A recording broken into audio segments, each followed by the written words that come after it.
আসসালামু আলাইকুম। আজ আমি একজন বৃদ্ধার দেখা পেয়েছি। বয়স আনুমান ৮০ থেকে ৮৫ হবে। উনার সাথে কথা বলার এক পর্যায়ে জানতে পারলাম উনি বর্তমান স্বামীহারা বিধবা। উনার স্বামী প্রায় আরো ২১ বছর আগে মারা গেছে। তো মেন কথা এটা না, মেন কথা হচ্ছে উনার ছোট ভাই সম্প্রতি হজ করতে গিয়েছে। তো আজ শনিবার ২৮শে জুন ওই বৃদ্ধার আন্দাজ যে উনার ছোট ভাই আজই হজ শেষ করে দেশে আসবে। হয়তো তার একদিন পরেই বোনের সাথে দেখা করতে আসবে। না না ভাই, কিছু নিয়ে আসবে এমন কিছু না, শুধু ভাই দেখতে আসবে, এটাই তার বোনের খুশির কারণ। মহান আল্লাহ এই মধুর সম্পর্কটাতে কত মায়া, আন্তরিকতা, স্নেহ ও দায়িত্বশীলতা দান করেছে, যার কারণেই তো ৮০-৮৫ বছর বয়সের বোনও তার ভাইয়ের আসার অপেক্ষায় থাকে, আনন্দে থাকে। আর অন্যদিকে এখনকার আধুনিক সমাজের ভাই বোনদের মাঝে ভালোবাসা কোথায়? ভাই বিয়ে করে ফেললে বোনের খবর রাখে না, আর বোনের বিয়ে হয়ে গেলে ভাইয়ের খবর থাকে না।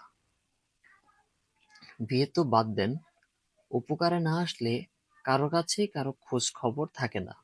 এখন আর ভালোবাসা বলতে কিছু হয় না। এখন ভালোবাসা বলতে শুধু বুঝায় একটা ছেলে আর একটা মেয়ের মধ্যকার বেহায়াপনা আর চেনার সম্পর্ককে।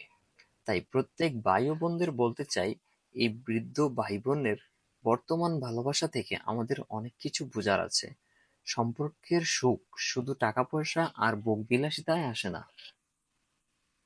আসল সুখ তো নিজের মানুষগুলোর সাথেই আসে। আর ভাই বোন সম্পর্কের স্মৃতি এমন, যেখানে শৈশব, কৈশোর সহ জীবনের আরো অনেক স্মৃতি জড়িয়ে থাকে। তাই আপনাকে বলছি, সম্পর্কগুলোর প্রতি একটু যত্নশীল হন।